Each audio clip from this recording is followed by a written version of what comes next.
What's up, everybody? Welcome to Super Retro, a nostalgic podcast about retro gaming, TV and film, pop culture, music, anything dope from the 80s and 90s. I'm your host, Tuck. That's your host, Will. What's up, y'all? Thank you for joining us.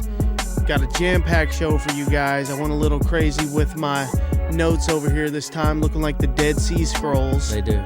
Because we had to repurpose our whiteboard that we normally use for our Tecmo Super Bowl tournament. Man, that tournament was awesome. The tournament, guys. We did a Tecmo Super Bowl tournament at Rec Bar. Our first retro tournament. Our first of many retro tournaments, and the turnout was amazing. It was awesome. The people that we met were amazing. Oh, everybody was our people. Yo, shout out to Bada Bing.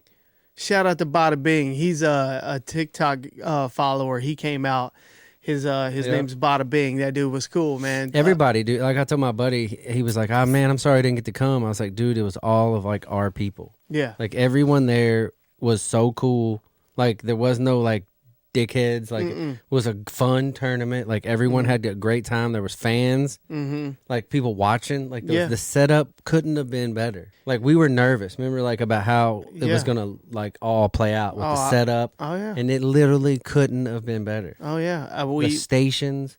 Yep. The tables for the fans to watch. Like nothing about it could have been better. That's right. It literally was perfect. Me and Tuck wanted to do another tournament this week. I would do them every weekend. When it ended, we were like, damn. Yeah, it only lasted about 3.5 hours, maybe 3. And yeah, when it was as it was nearing a close, I was like, damn, man, this sucks that it's already over. This was so fun. Bro, it was so good. Our boy Andy Shelby made it into the finals, bro. Into the finals, and we got to shout out the champion, Derek Kurtz.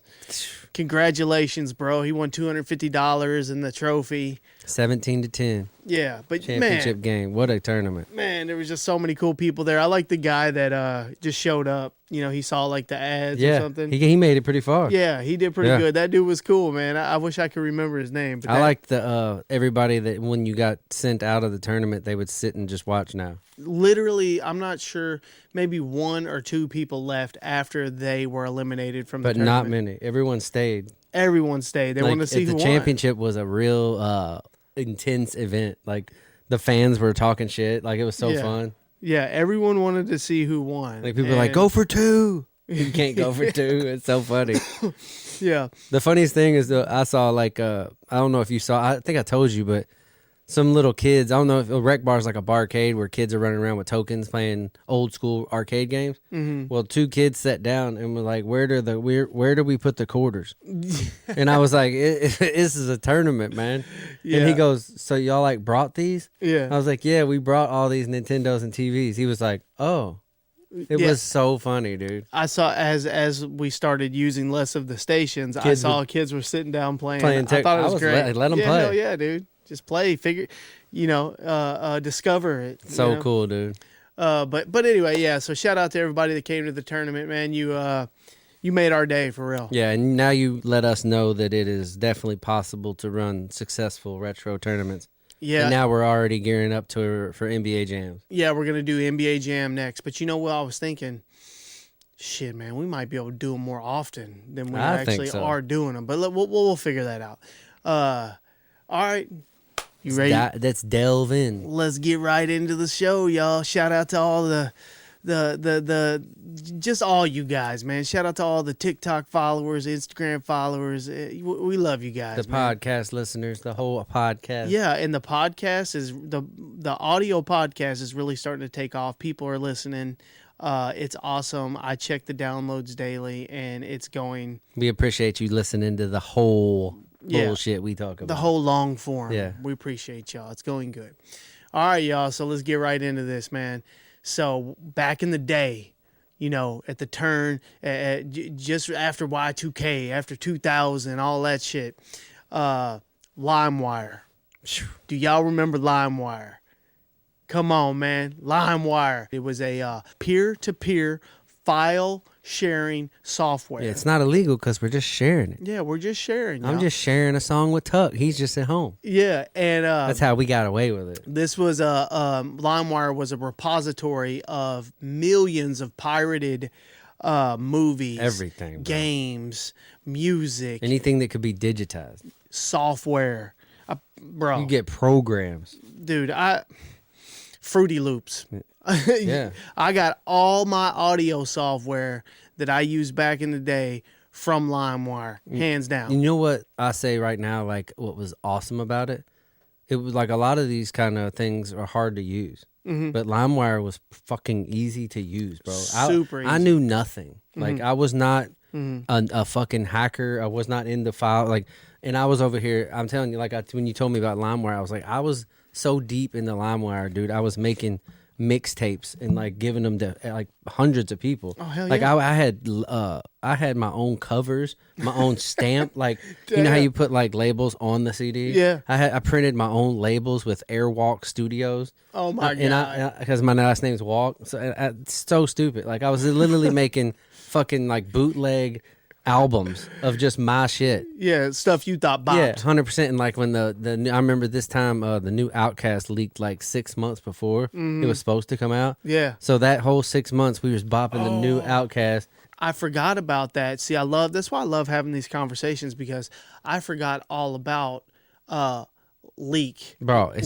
You'd have it, and that was the hot shit on there. Yeah. Like nobody cared really too much about the old stuff. Yeah. You'd have your greatest hits albums. Yeah. But some shit would come out and you'd be like, oh my God, that's not even out yet. Yeah, you'd get the shit like weeks to months in advance. Because you know how it is in the artist, in the industry.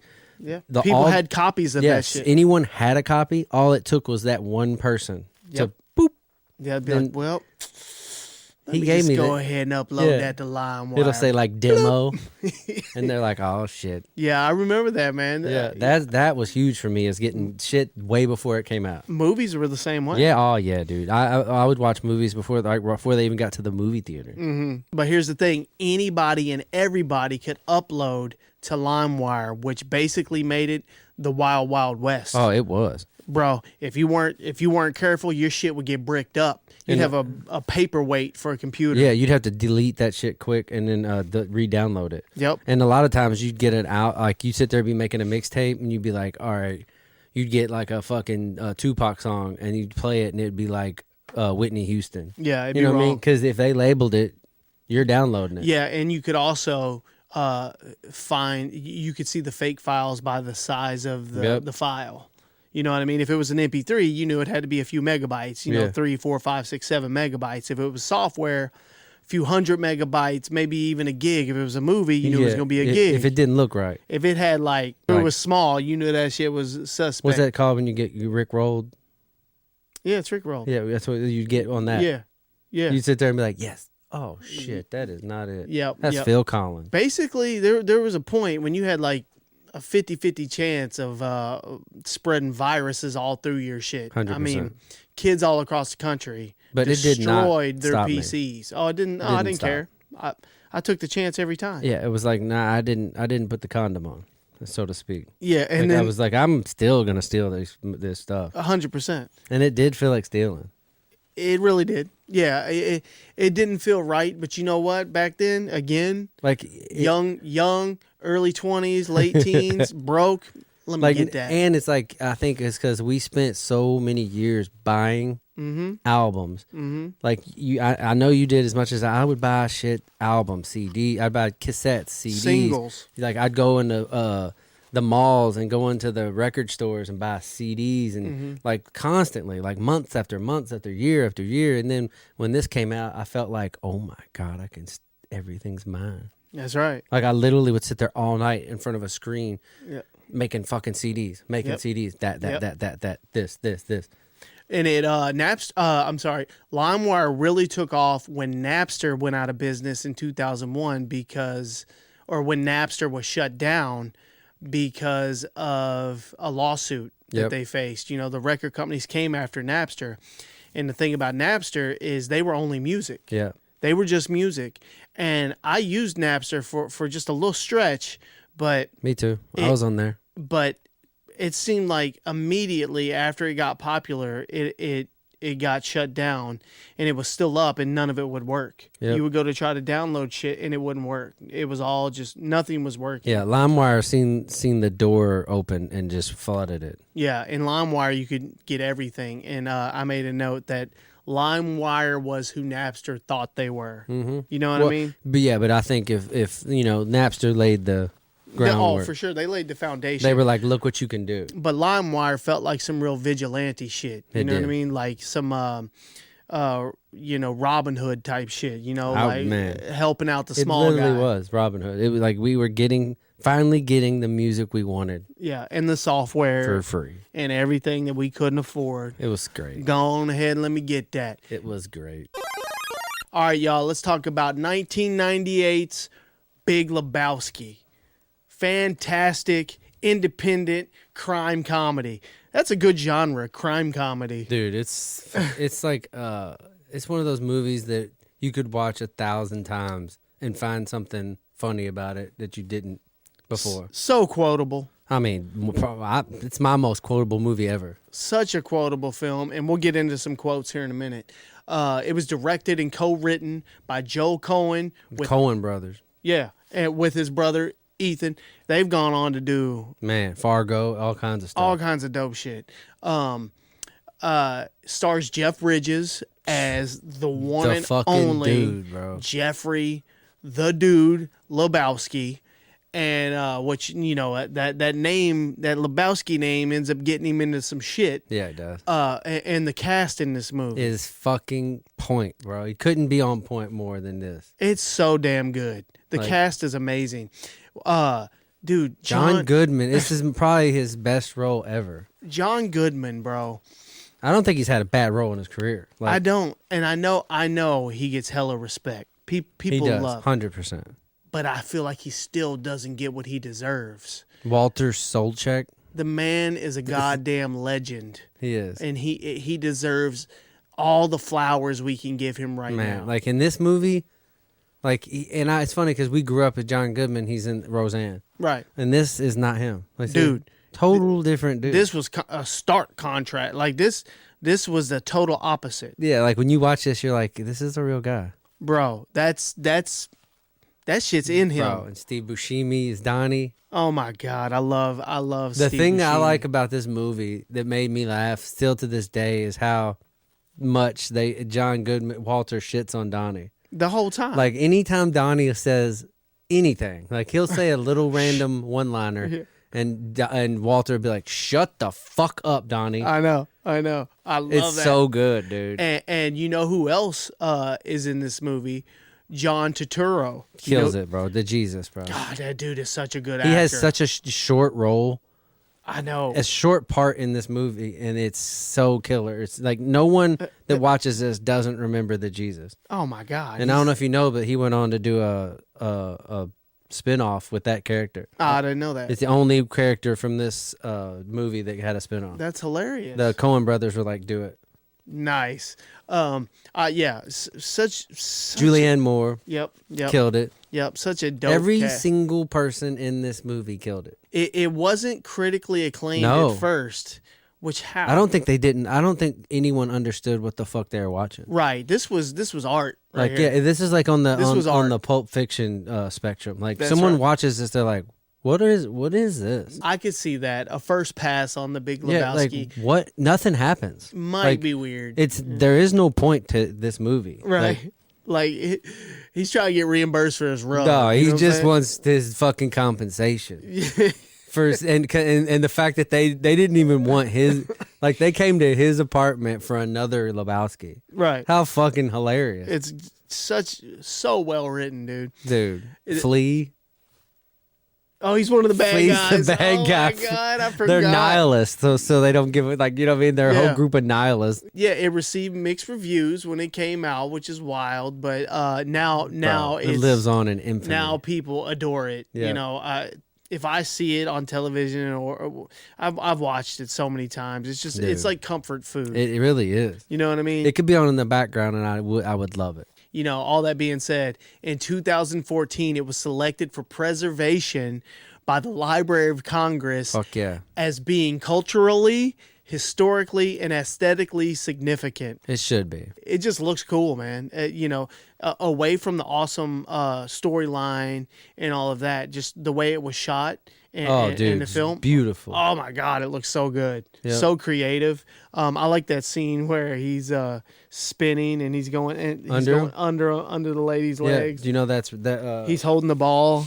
Did you know that they said the ladies all had fake hair under there? Oh my God. To fuck with Jeff Bridges. That's hilarious. Because he brought it, and I saw an interview where that's the one day he brought his child and his wife to set, and that they filmed that, and then his reaction to see that hair. Like, how funny is that? Yeah, that's classic. But hey, here's some things you may not know about. The first one I didn't like. I what is it? He didn't bowl. Somebody goes, we don't even know how good the dude is at bowling. That's true. Because you see Donnie, you see Walter, like the dude never bowls. Yeah. But his whole persona is bowling. Yeah, he's just a notorious slacker, bro. Bro, like the biggest slacker, half-ass dude ever. God, what a good character. Like, I know we're off subject, but the funny part was when the guy comes up to get his rent. Oh, my God, It's like, hey, dude, the rent's due. Oh, yeah? Yeah. Cool, man. Yeah. Like, he didn't give a shit about that rent, bro. No fucks given. You gonna let me slide? Hey, he's the personification of no fucks given. 100%. Dude, he's in every scene. Dude is in every scene of the movie. Yep. I didn't realize that. Me neither. This type of shit's gonna make me go back and watch it for the 105th time. For sure. Something else you might not know, fuck is said 292 times. That's pretty awesome. That's a lot of F-bombs. That's pretty awesome. Yeah, that's my type of movie right there. Donnie gets a strike every single time it shows him on screen, except the last time, and then he dies.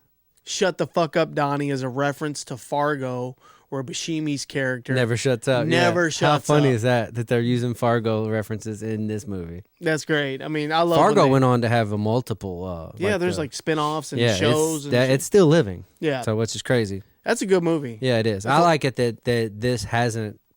It stayed.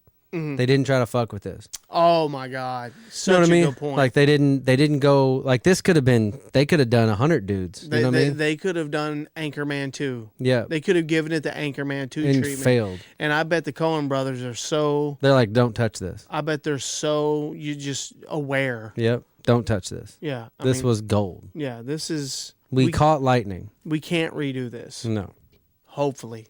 All right. Let's talk about some quotables. Dude. Market Zero. Bro, when he goes over the line, bro, in a league game, Walter flips the fuck out. Walter goes Walter. Dog, he pulls a gun in a bowling match in a league. And mint every piece of it. Yeah. Mint every piece of it. And he says, hey, man, market 8, Donnie. You know, I say market 8 all the time. The market 0. But I know the quote is market 0. Yeah. It's so and good. He pulls that gun out and he's like, "You're entering a world of pain." Oh yeah, that's another one. Yeah, and the guy's like, "Dude, goddamn, man, what the fuck?" And he pulls that piece out and he goes, "League game, Smokey." That's all That's all he said to him. League game, Smokey. And that's honestly where the Jesus. The next round, he was like, comes over to him and says that. He goes, "You go flash in your piece on me." He goes, I love that scene. Where I'll take it away from you. Where he licks the bowling ball. The Jesus comes over and has like a rumor of him doing some weird shit. And that's when Walter looks over at the dude and's like, 8-year-olds, dude. Yeah, but you're entering a world of pain. And then he goes to say something, a world of pain. Bro. Oh, man, that rug really tied the room together. Did it not? Yeah, did it not? And then, Donnie, you're out of your element. I literally say to my kids once a week, you're out of your element, Donnie. Bro, 100%. Donnie, you're out of your element. You know? And every time Donnie's just trying to help. That's right. And Walter's just shitting on him. Oh, bro. he shits on him the whole time. And you know that Sam Elliott's character is like the one telling the story. Mm-hmm. Yeah. You know what I mean? He don't even know them really. And he just knows like of them. And it's almost like he's not real. You know what I mean? Like he's just some entity. That's right. That's over watching. Or something he had heard about. Yeah, like he's watching this thing. But he's there talking to him at the end. Like he's sitting at the bowling alley. And he's like, he's sitting there.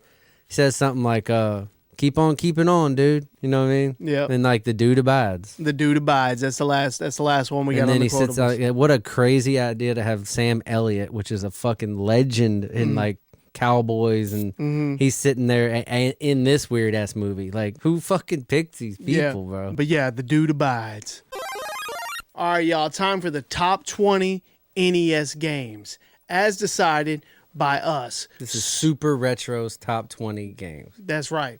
And you know how we decided on this list: nostalgia, replayability, the impact that it had on us. As a child, and some stuff we still like today. Number 20, Jackal, developed by Konami, released in October of 1988. This is a run and gun shooter.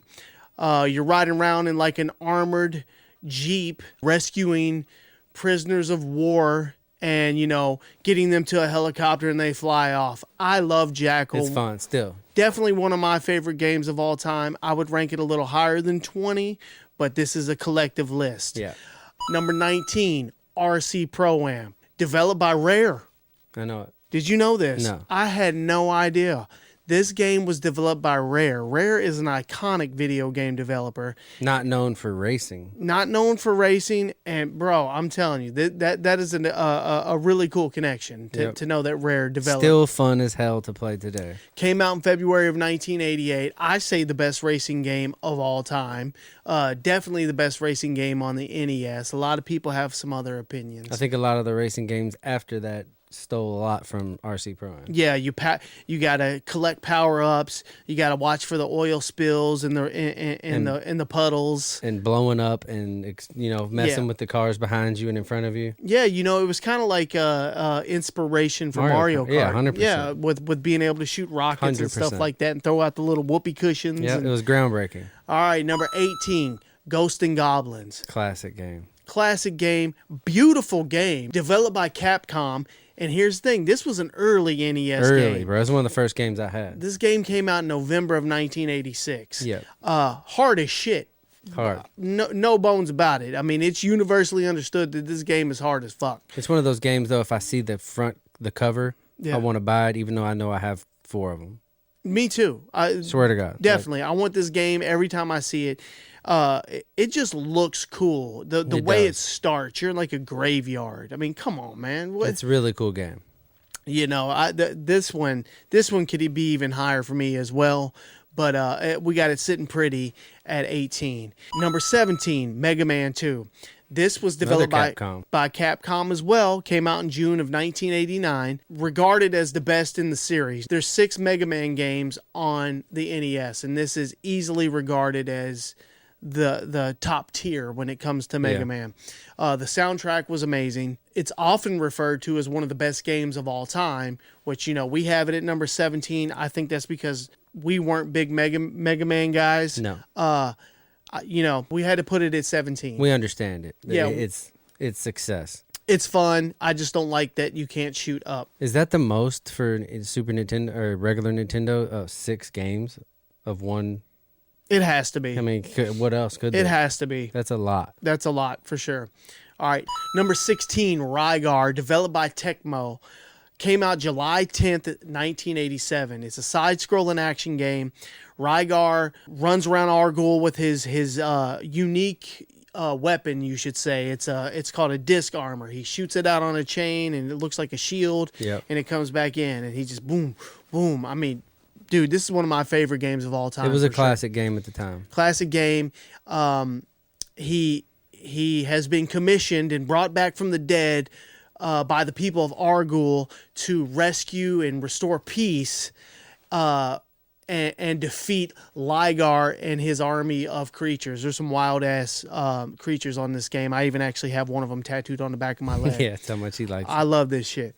All right, number 15, RBI Baseball, developed by Namco. Classic game. Classic. One of the first real good baseball games. Where you could had the players' names. Yeah, the actual in Major League Baseball players. Yeah, and did we confirm or not if this was the first sports game with real player names? I'm pretty sure. It might just be. Yeah. Number 14, River City Ransom, released June 1990 by Technos Japan. Unique beat 'em up game. They got these little fat heads and these fat little bodies. It's awkward looking dudes. And the fighting is just so fun, man. It's just a true beat 'em up game. It looks very similar to Double Dragon, which we'll talk about. Same kind of game. Same kind of game. Whenever you fight these guys, they throw up and they yell for their mom. Yeah, that's funny. And you collect money from them. It's got a little RPG into it. Yeah, where you can buy stuff. Yeah, where you go into the city, you go into the town, and you're able to buy sushi. You're able to buy all kinds of crazy food. Give you different abilities. You can go get spa treatments. You can do all kinds of wild shit. It's just a fun, quirky little game. Yeah, you know. That's why we have the CIB of it. Yeah, I got the complete box up there. All right, moving right along. 13, Double Dragon. In the same vein. Also developed by Technos Japan. Yeah, you can tell. Yeah, you can really tell. Released June 24th of 1988. For me, the most iconic beat-em-up game of all time. 100%. I agree. Also, for me, out of all these games, we're only on number 13. It could be higher. We still got 12 to go. This is the most nostalgic game for me of all time. When I think of the NES, the first game I think about most of the time is Double Dragon. Me too. I don't know if it caught me at just that right time in my life, but I think of Double Dragon probably more than I think of any other NES game. Yeah, I agree with that. The music is awesome. Just want to throw that out there. And the artwork. We can't forget the artwork on some of these covers, and Double Dragon is just, iconic. Top tier. Number 12, Dusty Diamonds All-Star Softball, released July 1990. Yeah, that's my jam. Yeah, Will loves this game, and I love this game too. It's just because it's like one of those games I rented. Yeah. Where I was like, what is this? And like you could pick your team, and each guy has a different attributes. Yep. So like you had to really learn each guy and what attribute helped your team. Like, is this guy fast? Does this guy jump high? Does this guy throw hard? Yeah. So you had to no, this guy's shortstop. This guy's an outfielder. Mm-hmm. You're slow. You got to play first. Like you had to, and the whole point of the game was to play all the other players you don't pick. Mm-hmm. They go to another team. Yeah. And another team. Yep. So you play all those teams and try to beat all the other guys remaining. Yeah. Then you get to play these all-woman team at the end. Yeah. And they're hard as hell. Yeah. What were they called? I forgot, but it's still hard. You could play them right now and still get beat by them. Number 11, Ninja Gaiden, developed by Tecmo, released March of 1989. Another early game. Another early game, and the artwork on this one was also amazing. Yes, it was. I love the artwork. Was it the first Ninja game? There may have been some Ninja game on Atari or something. But nah. But for me, this was the first Ninja game, and they nailed this shit. And what made this one so unique is this was one of the first games, if not the first, that had an actual, real backstory and a real story throughout the game. Yeah. A lot of characters had backstories, but it didn't play out throughout the game. This one had actual cutscenes between levels. It made you feel like you were really in a story. Yeah, between levels it had cutscenes and it was hard as hell, and it's still hard today, and it still lives on today. Yeah, and they're releasing new games, new Ninja Gaiden games all the time. But yeah, really hard, but extremely fun. It's another one for me, like I was talking about Double Dragon being my most nostalgic game. This one is not far behind. No, you're right. This one is not far behind. All right, number 10. The OG. The OG. Super Mario Brothers, developed by Nintendo, released in October of 1985, y'all. You talk about early. This game, I would say every game on this list owes this game something. I'd say every game after it owed it something. Because I don't think the world of Nintendo exists if this game wasn't what it was. Right, and if it wasn't as successful as it was. Yeah, and fun. For a kid. I would listen to an argument that this was the best video game of all time, or the most important video game of all time. Most important, 100%. I would listen to that argument, yeah. And I would also listen to the argument that it's the best NES game of all time. But for me, it falls number 10-ish. Yeah. We both and just because when it came out, they did as much as they could at the time. Mm-hmm. They didn't know what they could do. They created a real masterpiece, and it just laid the groundwork for some amazing shit to come. It was awesome, man. All right, number 9, Metroid, our little weird, dark sci-fi fantasy lady, if you didn't know. Yeah, and it's another early one that's super like nostalgic for me when I see the cover. Yep, developed by Nintendo, came out August 15th of 1987, y'all. When I see that cover at a flea market, I'm like, I want it. how much? Yep, I already have it. I already have 4. Yeah.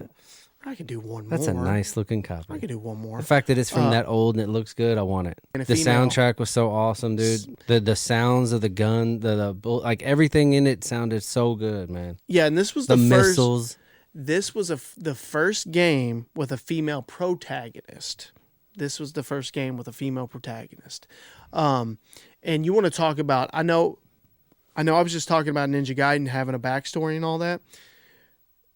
This was before Metroid came out before Ninja Gaiden, but if you look into the story of Metroid, It's awesome, dude. it's one of the deepest, crazy, just wild story. Man, you're saving the world. I know it's crazy, but the difference is they didn't relay a lot of that in the game. You just knew you had to do these tasks. But when something I liked about Metroid is when you beat it, they gave you a timer to get out. to get out, and it scares the shit out of you. Yeah. Number 8, Castlevania 3 Dracula's Curse, released September 1st, 1987. It's set in the year 1476. You gotta save Europe from Count Dracula and his army of monsters. That's an easy story, right? You know, Man, let's it's go. still the Castlevania title is still one of the most like nostalgic of the NES. Yeah, and there's 3 of them, and there's another one where the artwork is just sick, you know what I mean? But It yeah, is. I love this game. I love the whole Castlevania series. Yeah, I was like, I like 1 and 2 also. I like all of them, and I often, we have like a top 5 wall back there, I just have Castlevania 1 up there just because there's so much nostalgia in that for me. Super cool game, going through tunnels and It's fun. through And the weapons are cool. hitting the candles off of the whip. Your The whip whip, gets man. longer, yeah, good. Awesome game. All right, number 7, Tecmo Super Bowl. Is this the best football game of all time? Here's the thing. Here's what I think. You think of your Maddens and all these football games that came after. They're complicated, all right? Tecmo Super Bowl is simplicity, You made a football game back then with 2 buttons. and it was awesome. It was. It captures everything that's awesome about the NES. Yeah. You had, like you said, you had 2 buttons. You had eight, real NFL players. That's right. You got to 8-bit pick graphics. your real team. Yep. Yeah, you got to be your favorite players. Yep. Bo Jackson. And it was one of the first games where you could play a season-long game with your friends. Yep. Bo Jackson. I just wanted to say some of these players. Bo Jackson, Barry Sanders, Joe Montana, Jerry Rice, Jerry Rice, Thurman Thomas, You Jim got Kelly. He ain't even on the game, but he's on the game. QB Bills. Yeah, QB Bills. That's all right. Randall Cunningham. Yeah. Fast. There's some other good ones, but who's the other running back with Bo Jackson? Marcus Allen. Marcus Allen. I Yeah, love Roger Marcus Craig. There's all Allen. kinds of good ones, man. Yeah, Tecmo Super Bowl. I'm gonna say it. Best football game on the NES. By far. Best football game of all time. I don't care. I know the graphics look amazing. None of them are more fun than Tecmo Super Still Bowl. fun today. All right, number 6, Mike Tyson's Punch-Out. Developed by Nintendo, released October 19th of 1987.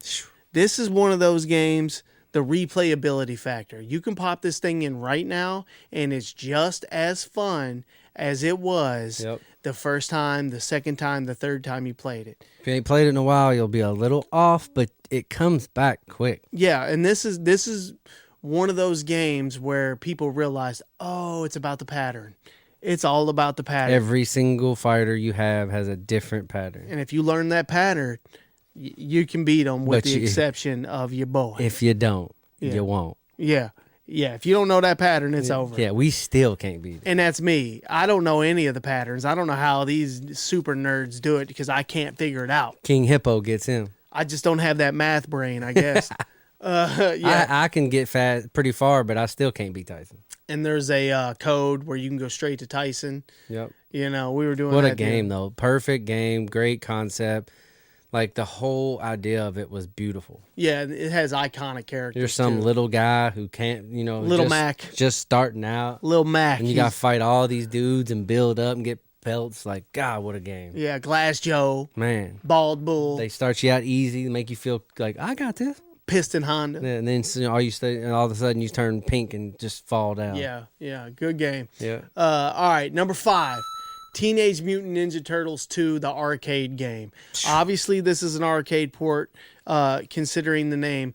But, man. Fun. Bro. Absolute fun. This is the second best 2-player game on the NES.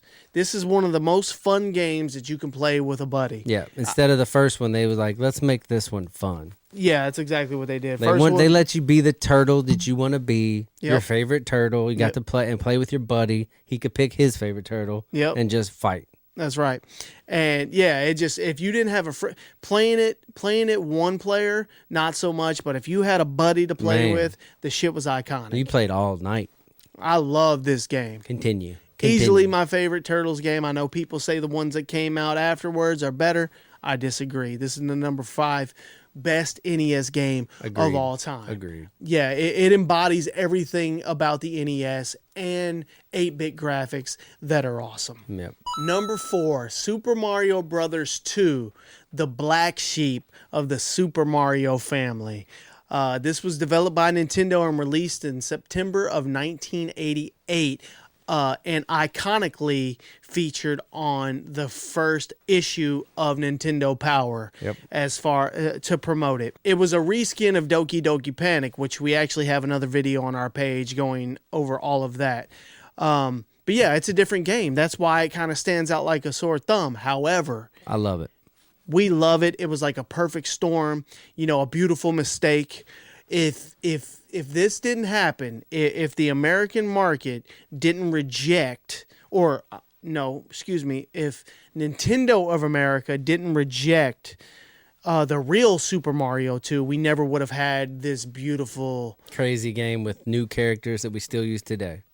Specifically the Shy Guy. Yeah. If they didn't reskin Doki Doki Panic, we would not have the Shy Guy today.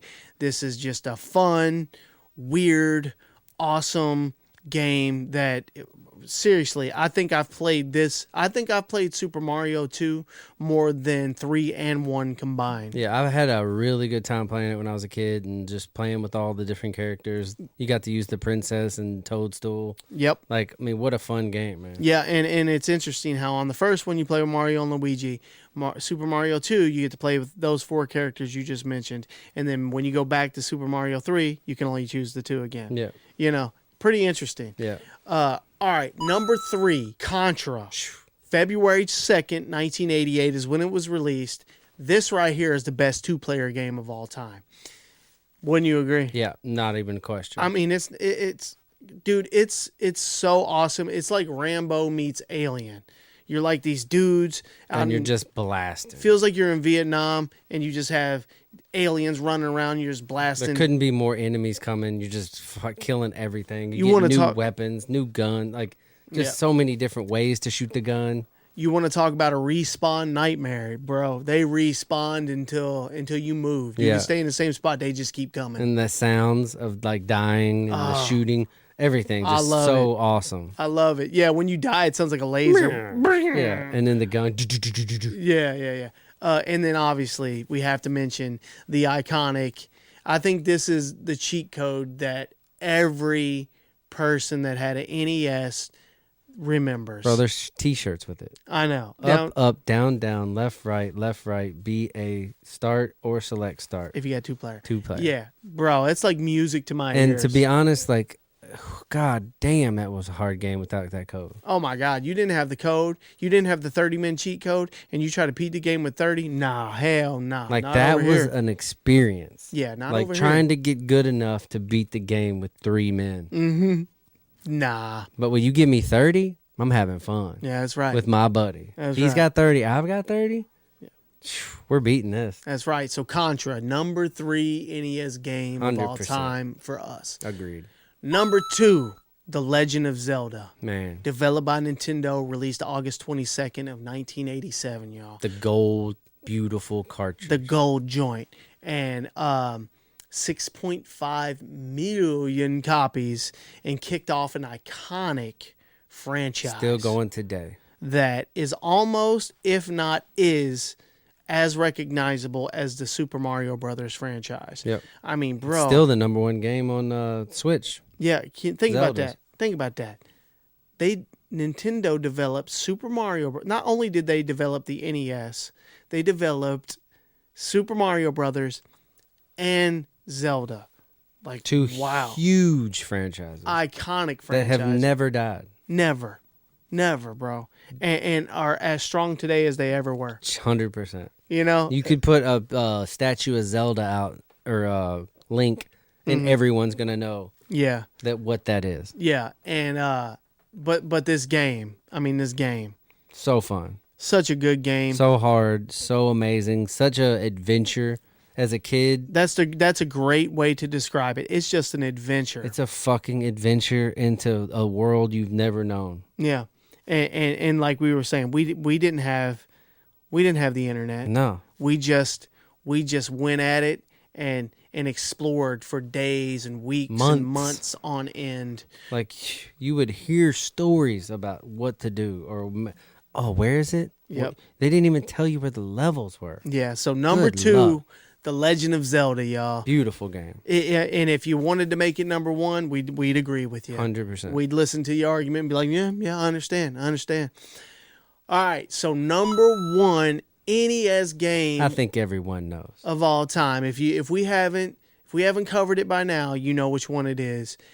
And yeah, it's pretty self-explanatory, y'all. Super Mario Brothers 3. Man, I think it was like the culmination of all what an NES could do. Exactly. And when this was released February 12th of 1990, and this thing sold 17 million copies. They killed it with it, knocked it out of the park. Yeah, and what you just said was true. Like this, when you saw this, you saw not only did you see an amazing game, which is the best NES game of all time, but what you saw was the future. Yeah, and I was thinking earlier, I didn't say it, but like, can you believe that Mario 1 and Mario 3 are on the same system?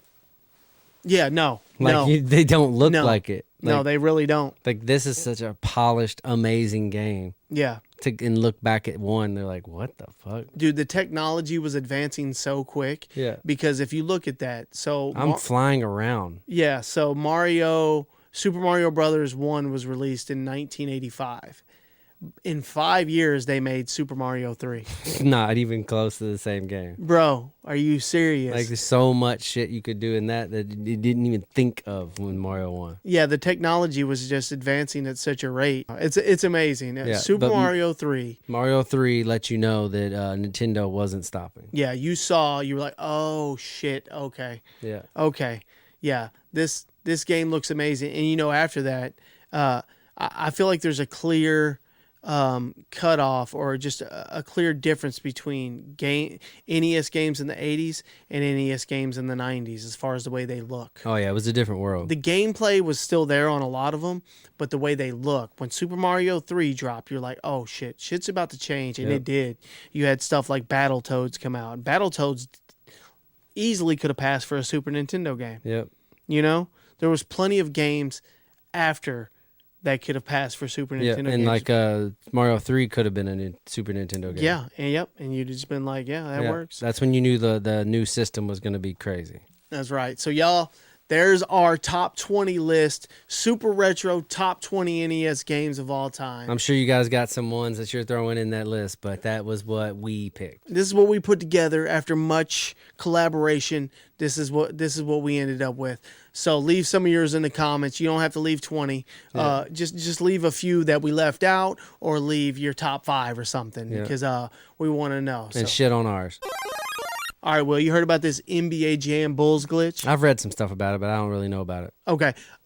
So you know how in the 80s and 90s the rivalry between the Bulls and the Pistons, I don't think there was a bigger rivalry. No, the Pistons beat the hell out of the Bulls. These dudes were trying to kill each other all the time. They punked the Bulls out to make the Bulls what they turned into. That's right. They were the bully. Yeah, that they made were the bullies. They were like bullies. Well, listen to this story. So the game NBA Jam. If you're playing the Bulls versus the Pistons on NBA Jam, and after halftime, it's a close game, or even if it's not a close game, if the Bulls are winning, they'll start to fall apart. They'll start missing threes. They'll start missing dunks. They'll start turning the ball over. That's bullshit. Your computer helper guy will start making mistakes, and the Pistons will start hitting every shot. And this has been suspected for years that it was written into the code that they programmed the game to be this way. And it was speculation, but if you try it. Play the Bulls versus the Pistons and see how it works out for you. There were some computer models that ran it a bunch, and like 9 times out of 10, the Bulls would lose. That's fucked up. And it's because the developer of the game, a designer and programmer of NBA Jam named Mark Turmel, was a super Detroit Piston fan and absolutely hated the Bulls. He was like, they're not beating me. Yeah. He confirmed in a 2008 ESPN interview that he did, in fact, write this into the code. That's not right. Isn't that fucked up? Yeah. And that, you know what? That's what he gets because the Bulls became what they became. That's right. That's what you get, bro. That's right. And this came out at the same time all that was happening. That's what I'm saying. You got what you deserve. Because the Pistons are trash and the Bulls are a dynasty, or became a dynasty. That's right. So, yeah, isn't that fucked up? Like, the dude cared that much that he, didn't tell anybody. He took it into his own hands. He didn't tell anybody. But it had been suspected because, people played the hell out of the game. The game's awesome. That's funny, man. This game is awesome. But, when we do have a tournament, we might want to tell people, don't do Bulls versus the Pistons. Yeah. But I don't think anybody would be the Bulls anyway because you can't play with Michael Jordan. Yeah, they ruined that right there. Yeah, so you don't have to worry about that. Mark T said, nah, these Bulls, not on my game. Fuck the Bulls. All right, who remembers the show Double Dare on Nickelodeon? Mark Summers hosted it. I remember Mark Summers. Yeah, he was like that guy is so recognizable. He was like an 80s icon. Yeah, for sure. Got famous as a host back when they did, He really did. And he hosted several different shows on Nickelodeon. He was a Nickelodeon personality. Yeah, that's when if you were a good host, you could have a career. Yeah. This show ran from 1986 to 1993 and had 482 episodes. That's a good run, bro. Bro, that is a lot of work, is what I hear. And it was in the same vein of how Nickelodeon was so edgy with their remember when they just dumped slime on you and shit? Oh yeah. It was in that vein of just disgusting. Yeah, yep. You would see stuff in that show and you'd be like, oh my God. Yeah, they did some wild shit on there. The obstacle course at the end, God damn, dude. If you won that show, you look like you went to battle. Oh, for sure. You know what I mean? You went to war. Yeah, and the families would go on there. Yeah. It was like a family. Yeah. Or just 2 people. They would do groups or a couple people. But that's what I'm saying. By the end of that show, if you won or lost, you went to war. Absolutely. You looked like shit, had everything all over you. You had slime on you. Yep. You had yuck on you. You had whipped cream. Mm-hmm. Who knows what you were going through? You'd have to go through a nose. A nostril or a hand or I remember that. Go down slides and go down yucky ass big pools of slime. I remember the big nose. Yeah, you'd have to do stuff you would never imagine. The set designer for that was awesome. That's what I'm saying. 482 episodes. They had to get all creative. Of that shit. There was a ton of work that went into that. And it got really big. Yeah, and Nickelodeon had some dope shows too. They had some dope game shows. Yeah, I think honestly, I think Double Dare might. If you had to look it up, I'm pretty sure it might have been the most successful Nickelodeon show at the time. I think it might have been the most successful game show. Yeah, but maybe you're right. I don't know. It got huge. Yeah, it did get huge. The amount of views back then, it was hard to get that big. Yeah, I read something about 1 million viewers or something. It was up there because kids back then... 1 million TVs tuned in at the same time watching it. That's huge. Back then. Yeah, that's huge. Because, it was a weird... our parents and stuff didn't understand it. You know what I mean? So, when this came out, this was geared towards our generation. Yeah. So, Double Dare, who doesn't remember that? Yeah, Double Dare was awesome. Mark Summers was... Shout out Mark Summers, man. What a good show. All right, y'all. You remember your first car? Who doesn't? You remember your first car? What'd Yep. you have? Get ready. What was it? A 1988 Nissan Maxima Ooh. with the little tape deck equalizer. Yeah, what color was it? Metallic gray. Metallic gray. The gray that like inside gets, when it looks dirty, it's never coming back Yeah. to clean. Yeah. Looks like yellowish gray. Yeah. But like the equalizer set it off, bro. It looked like the future. Yeah. You know what I mean? Where Some of those tape decks, boy. I could sit there and just do everything. Oh, yeah. You know what I mean? Yeah. Like it wasn't just 2 or 3. I had like 10 fucking buttons that would go. Oh, you talking about the sliders? Yeah. Oh, my God. I had 10 sliders on that motherfucker. Oh, you had an equalizer built in the dash. That's what I'm talking about. That's It looked awesome. like I was driving in the future. Yeah. And I had like remember a Big Balls Sports. Do you remember that? People out there will. It's like a stupid ass T-shirt type company that. Oh, I know what that is. And I had it a little sticker on the back of my Nissan Maxima. Yeah, so like stupid. it was also like Big Johnson or something. Yeah, shit like that. Yeah, I so know. stupid. Yeah. I had a 1993 sky blue Chrysler New Yorker. Damn, Bro, I thought I was the shit. you were balling. This right here was the poor man's Cadillac, though. I had them 6x9s banging at Dude. all times. The 6x9s in them older cars hit way different than the 6x9s in cars today. Yeah, my Nissan had a nice system, That's what I'm saying. but I played that out so bad that it was rattling by the time Yep. I had to get a new car. Only upgrade I made was I went and got that CD player that had that removable face that had them graphics dancing across. Mm-hmm. You know what I'm talking Oh, about? yeah. Had the graphics dancing across that CD face, and it Pretty looked sure like that's the first car I had an actual CD. I changed the tape out for Yeah. a CD player. that's what I did with my own money. Like, you know, I got me a job and was like, I'm gonna save my money up and get a CD player. Went to Circuit City. Went to Circuit City and got my little, you know, did graphics on the front of it. That shit Bro. looked like the future. Yeah, how fucked up is it that technology was so short lived? I know. Like, and back then there was nothing more valuable than a CD player. In Oh, a I car. know. Nothing. I know. That was the most stolen thing in the world. Bro, yeah, and on that subject, you'd have that big book of CDs. Bro. That massive book Everyone. of CDs. Like you could tell a lot about a person. I like that, Will. You can tell a lot about a person Yeah. by what's in their CD booklet. Like how he listens to Bob Marley, Too Short, I mean, AC/DC. each flip, Yeah. you're like, oh, okay. And you would always All right. organize it by rock Genres. rap. Yeah. Yeah. And there'd be the mix CDs Oh, everywhere. bro, I had all just them. Handwriting. I had my all over. LimeWire in there. Mm-hmm. My Yeah. Airwalk Studio CD. Yeah, it went from the little CD thing on the visor to like the booklet. Dude, you wasn't playing around. The heavy ass booklet. And you know, I saw a video of people talking about how people are so distracted today in their cars by their phones.